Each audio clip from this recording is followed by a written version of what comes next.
Adams. Hi, Kathy. Good morning.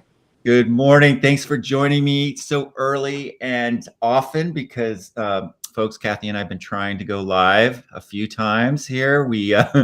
I had some technical difficulties, and thanks to Kathy's patience, the folks that make the software learned about a new glitch. Yay! So we are both resilient and persistent, and there was no way I was going to let y'all miss hearing more about Kathy, who is an Upper Arlington Council member. And Kathy, would you mind introducing yourself and share a little bit about yourself? Sure. So I am the first openly LGBTQ member of Upper Arlington City Council ever. In my day job, I am a lawyer for the state of Ohio. I have had that job for over 15 years, and I love representing the state. I am a mom of two wonderful children, and I have a wonderful partner. I call her my first lady, and she has called herself that too. So I think I can use that term. And her name is? Maisha. Oh, beautiful. Cool. And I co-founded a community group in Upper Arlington called Rainbow UA, and I'm wearing the pin, if you can see it, of our organization. So it's actually the golden bear. That's the symbol of the city of Upper Arlington. A student artist designed this logo, and it has all the different LGBTQ flags on that bear. Wow. So Kathy obviously is not sitting around the house. Wow. I mean, my goodness, all the stuff you got going on, full-time job, first LGBTQ member of the Upper Arlington City Council in history, and then start the LGBT group in Upper Arlington, all transformative, all exciting. So tell us about the values that wake you up, that get you out of bed every morning, Kathy. Yeah, so advocacy I put as my superpower. That's really the main thing that drives everything I do and has for a long time. And what I advocate for is based on my empathy and wanting to be kind to others and make everyone feel included. And that's what I hope to do on City Council. Nice. Well, keep on going. Tell us more. So I have always been an advocate. When I was in high school, I used to write letters for Amnesty International, and that was in the early 90s. I don't know a lot of high schoolers at that time that were doing that kind of thing. My maternal grandmother was a Jewish orphan refugee from Ukraine, and that for me is a really important part of my identity and wanting to advocate for people who have gone through challenging times. My LGBTQ identity obviously is another important part of what drives me. So when I get to talk to students now, and I try to talk to students to provide that representation.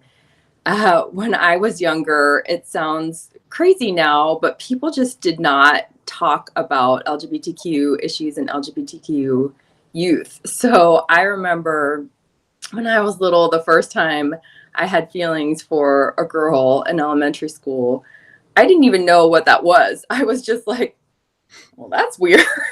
It sounds so dumb now, but people really just did not talk about that. There was no representation. And then by the time I got to high school, then the people that people did identify as LGBTQ were just bullied terribly. So because of all that, I came out way later in life.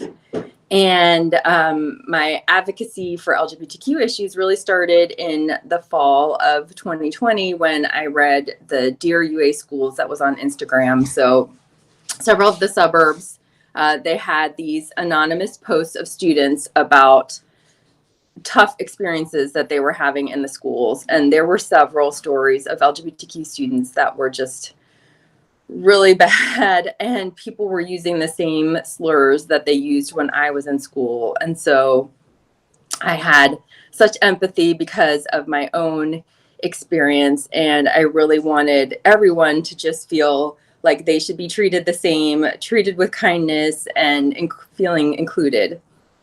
And so I did a bunch of networking, and where I landed was co-founding this community group called Rainbow UA. So it just seemed like there are amazing organizations that are in Columbus, but how powerful would it be to show representation as a community group local here to Upper Arlington for the families and the students that are in Upper Arlington? So our group has over 700 members now on Facebook, and we have been busy. So last summer, I especially organized the first ever Pride event in Upper Arlington because there was not going to be the big Columbus Pride. Then Stonewall and Equality Ohio were encouraging the suburbs to do their own thing for Pride. And because I am a go-getter, I'm on council, I made it into a very big event, and we estimate about 1,000 people came to that first Pride event. So it was a fantastic success, and we had lots of students come, and I really wanted to make it for them and to make all their Pride dreams come true, and at least have that one experience for them to just feel like they could be themselves and find this whole community and community support for them. Another big event that Rainbow UA did last year was our own community AIDS Walk event. So also because of COVID, then Equitas was not having their big AIDS Walk event. And I really wanted to bring attention to the work of AIDS Walk and Equitas Health and the stigma around AIDS. And so we had a community event. We had our own AIDS Walk here at a park in Upper Arlington, and our group, Rainbow UA, thought that we could do more fundraising by turning it into a challenge with other groups. So when I did my networking, I met people from other suburbs, in part that because they were organizing their own prides, and we decided to challenge each other, the different suburban LGBTQ groups. And because of Rainbow UA and doing this work and networking, we helped encourage those suburbs to also form their own groups. So there's now Rainbow Dublin. There was a group in Hilliard. They're now Rainbow Hilliard. There are groups in Bexley and Westerville. So it's just been really exciting to work with all the suburbs and support each other. And we are now starting earlier to plan for Pride 2022. Kathy, that's amazing. So there's so much there. I mean, what inspires me is obviously that spark where you decide to do something, take action, and for you, it's about advocating. And what you just shared with me about how that inspired other groups to do the same. So not only has it been transformative in your community, but that action, that doing something, has been transformative around you in the other communities. That is pretty damn cool. That must feel good. Yeah. It really does. Yes. But that wasn't enough. Then I decided to run for city council too. So what made you decide to run? Why? So I was asking questions about things in my city, and I did not like the answers. And one of those things was I saw that in our laws in the city that LGBTQ status was not protected.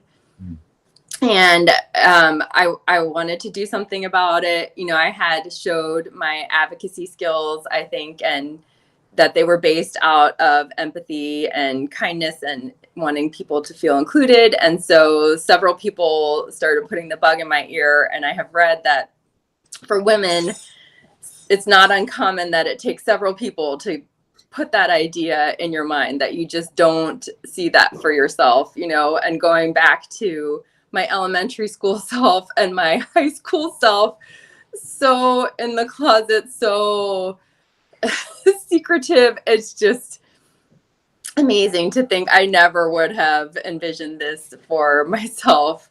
And, you know, it wasn't always easy. So I decided to run. I signed up for some leadership training, which was very helpful. And then at one point in my journey, I was targeted. So I can only imagine it was because I had been in the press some about Pride, about some stuff for Rainbow UA. And I am generally a very positive person. I was just born that way too, really. I always am happy, and I practice, some gratitude and mindfulness and the kind of things you do in your podcast. And that and it drives my partner crazy. I'm just so happy and Pollyanna all the time. It drives me crazy. Same, Kathy. That's just who I am.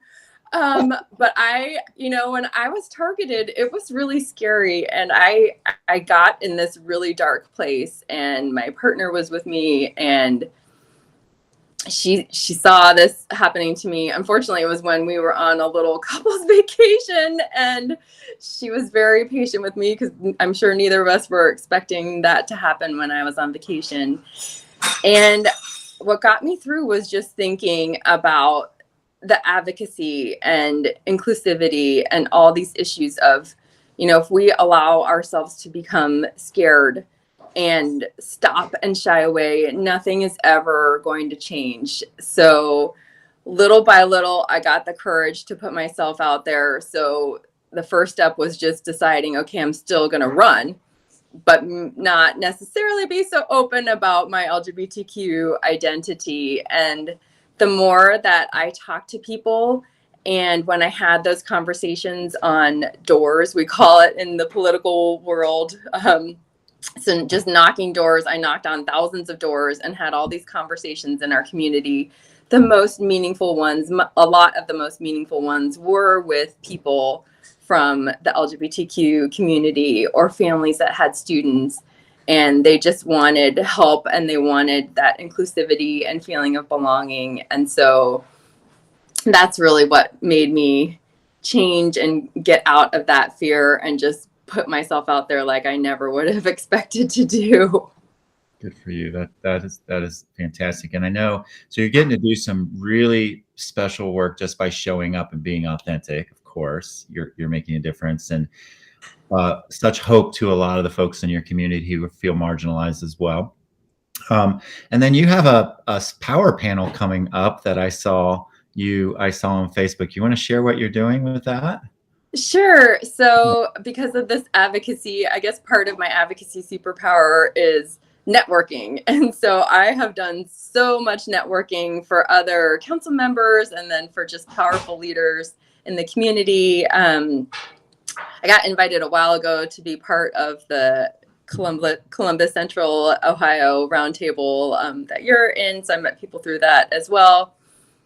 And the city of Upper Arlington is celebrating Black History Month for the second time and just wanted to have citywide events.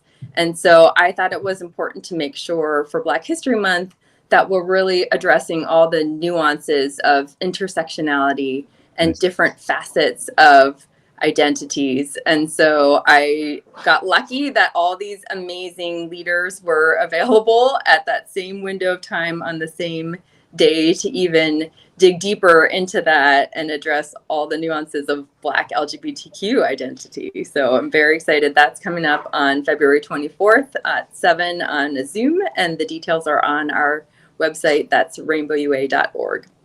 Perfect. I will also post that on my page. I will definitely be participating in that as well, listening. And I hope that is shared widely after. Great leaders on there as well, people who are making a huge difference. So Kathy, we got to kind of wrap up, but I just want to thank you for living your values, right? And it always amazes me how those of us that many people who I have on the program have had some tough times in their lives and managed to kind of learn from them, turn them around, and then go help a bunch of other folks. And absolutely, so inspiring. I just want to say thank you for showing up, for doing your work, for being visible. You have a beautiful family, right? And the difference you're making in Upper Arlington, which has a pretty dark past when it comes to racism, all kinds of isms over there.